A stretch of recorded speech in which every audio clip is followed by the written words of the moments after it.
जो आपको बाजार के फंडामेंटल्स बता रहे हैं। आज की जो तेजी है बाजार की हम देखने की, देखिए निफ्टी अब डे हाई पर है, 25,100 के टचिंग डिस्टेंस पर है, 190 अंकों का जबरदस्त उछाल है। और निफ्टी बैंक की बात करें तो 500 अंकों की तेजी है। अच्छा, ये इस तेजी में देखिए अच्छी चीज क्या हो रही है ना कि हमने शुक्रवार को भी देखा कि क्लोजिंग होते होते बाजार डे हाई के आसपास जाके बंद हो रहा है। तो ये एक बुलिश सेंटिमेंट का, एक बुलिश मार्केट का एक बहुत अच्छा इंडिकेटर होता है। डबल सेंचुरी लगा दी है निफ्टी ने। मैं अपने टिकट से गुजारिश करूंगा कि ब्रेकिंग न्यूज दिखा दीजिए एक बार।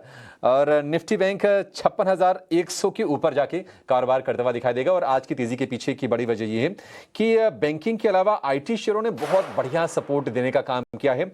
टीसीएस, जिसके नतीजे आएंगे 9 अक्टूबर को, टीसीएस करीब करीब 3% ऊपर कारोबार कर रहा है। और टीसीएस के अलावा tech Mahindra, Infosys, HCL tech को भी आप निफ्टी के टॉप गेनर्स में देखेंगे। तो निफ्टी के टॉप 10 में से 4 जो शेयर हैं वो आपको आईटी वाले शेयर दिखाई देंगे।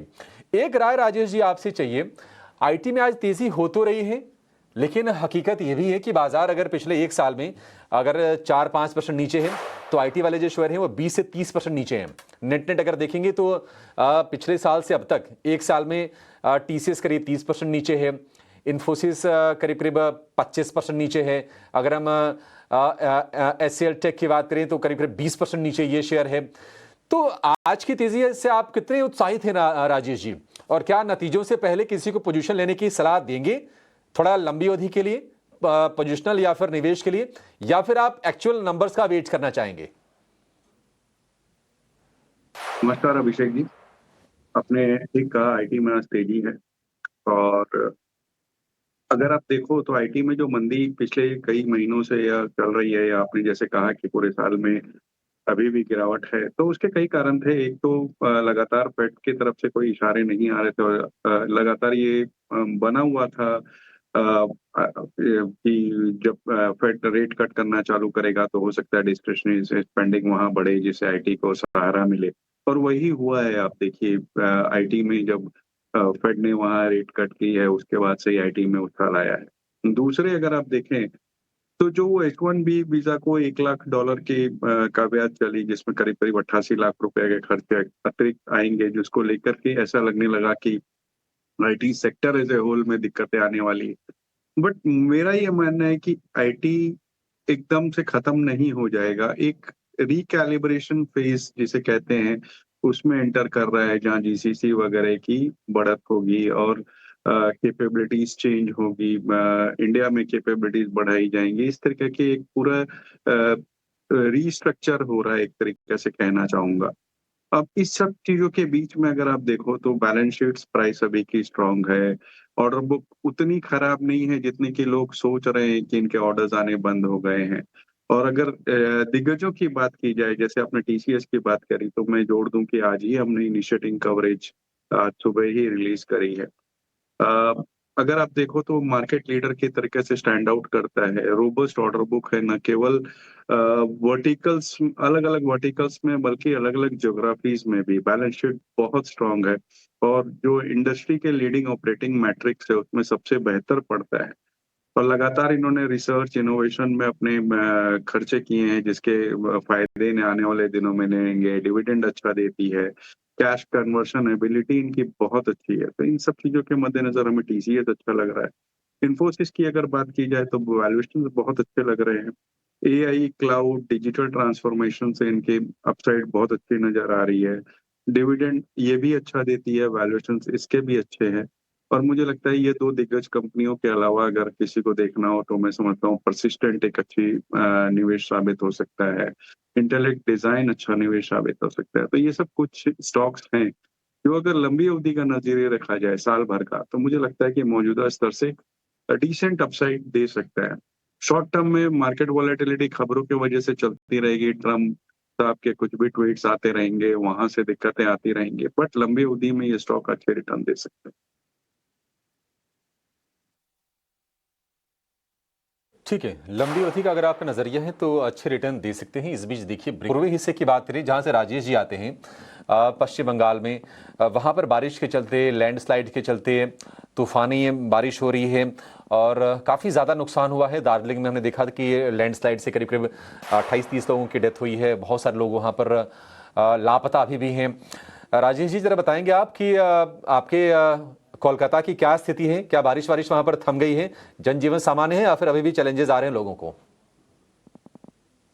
अभिषेक जी, कोलकाता की अगर खास बात की जाए तो करीब 10 एक दिन पहले बहुत बुरे हालात से बारिश हुई थी, जहाँ कमर तक पानी पूरे शहर में भर गया था और जनजीवन ठप हो गया था। लेकिन उसके बाद से इक्का-दुक्का छुट-पुट बारिश के अलावा ऐसी कोई विशेष बारिश नहीं हुई। यहाँ नॉर्थ बंगाल में, जो कि कोलकाता से करीब-करीब 700-800 किलोमीटर की दूरी पे दार्जिलिंग और सिक्किम है, वहाँ पे जो खबरें आई उसे देखते हुए ऐसा लगा कि जनजीवन बहुत बुरी तरीक़ा से प्रभावित हुआ है। 20-25 लोगों की अफ़सोसजनक मृत्यु की भी खबरें आई हैं। तो वो दिक्कतें उस साइड में हैं। यहाँ पे छुट-पुट बारिश के अलावा मुझे इन दिनों ऐसी कोई विशेष बारिश नहीं हुई है। छुट-पुट प्राय रोज़ ही हो रही है। नहीं, नहीं, ये बिल्कुल है। देखिए सर, जम्मू कश्मीर हो, हिमाचल हो, उत्तराखंड हो, तमाम जगहों पर हमने देखी कि काफ़ी ज़्यादा दर्दनाक तस्वीरें वहाँ से निकल के आई। अब ये दार्जिलिंग में, यानी कि जो हिमालयन रीजन है, वहाँ से लगातार ऐसी बुरी खबरें आ रही हैं और निश्चित तौर पर जो टूरिज़्म रिलेटेड जो हॉस्पिटैलिटी वाली कंपनीज़ हैं, उनके लिए भी एक थोड़ी संकट की स्थिति ज़रूर बन जाती है। राजेश जी, थोड़ी देर पहले हम हॉस्पिटल्स की बातचीत कर रहे थे और आज हम देख रहे हैं कि चौतरफा तेज़ी है।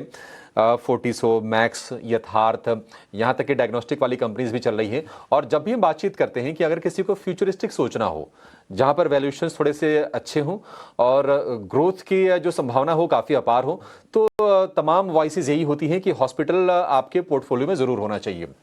तो किसी को अगर मान लीजिए अगर निवेश का नज़रिया रखना हो, आपके हिसाब से हॉस्पिटल्स में सबसे बेहतर आपको क्या लग रहा है? अगर 1-2 शेयर अगर किसी को जोड़ना हो, अगर 3 साल के लिए, 5 साल के लिए, आप कहाँ पर पैसे डिप्लॉय करने की सलाह देंगे?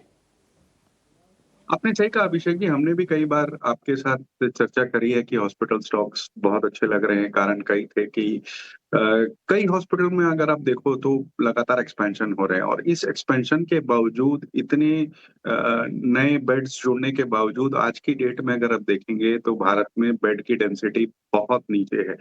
1.6 बेड्स पर 1000 पीपल है। तो आप कह सकते हैं कि बहुत नीचे है, खास करके टायर 2, टायर 3 सिटीज़ में तो बहुत ही नीचे है।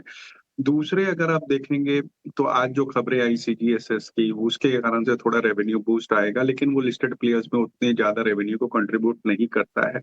लेकिन जो डिमांड सर्ज हो रही है खास करके इस वजह से, क्योंकि लोगों का रुझान कोविड के बाद से मेडिकल एम के तरफ ज़्यादा बढ़ा और उसके वजह से ऑर्गेनाइज्ड प्लेयर्स को फ़ायदा हुआ। दूसरे अगर आप देखेंगे तो मेडिकल टूरिज़्म, जो कि निकटवर्ती देशों से खास करके बांग्लादेश वगैरह से जो पेशेंट्स आते हैं ऑर्थोपेडिक्स, कार्डियोलॉजी या ऑन्कोलॉजी डिविजन्स में, उनसे एक बड़ा बूस्ट मिला है। बजटरी सपोर्ट भी आया, करीब-करीब 200 डे केयर कैंसर डिस्ट्रिक्ट में बनाए गए, जो कि पिछले बार बजट में दिया गया था। इन सब चीज़ों के वजह से इस पूरे सेक्टर को एक नया बूस्ट मिला है और प्राय सभी स्टॉक्स ने एक अच्छी रन अप दिखाई है, लेकिन बावजूद इसके मैं समझता हूँ जिस तरीके से आपने कहा कि 2-3 साल के नज़रिया हो, तो फर्स्ट तो मार्केट लीडर अपोलो हॉस्पिटल ही रहेगा। क्योंकि अगर आप देखेंगे तो 8000 बेड के साथ एक मार्केट लीडर अपने आप में है। डेट उन्होंने कम कर रखे हैं, फार्मेसी पे जो डिसइन्वेस्टमेंट फार्मेसी जो उन्होंने बेच दी। दूसरे ऑनलाइन जो उनका प्लेटफ़ॉर्म है वो अब धीरे-धीरे मुनाफ़े की ओर आ रहा है। तो कई चीज़ें अपोलो हॉस्पिटल में हो रही है जो एक अच्छा लग रहा है। लेकिन मिड कैप की बात की जाए तो जैसे नारायण हृदयालय हो या मेदांता हो, ये कुछ एक नाम्स हैं जो लंबी अवधि में अच्छे रिटर्न दे सकते हैं।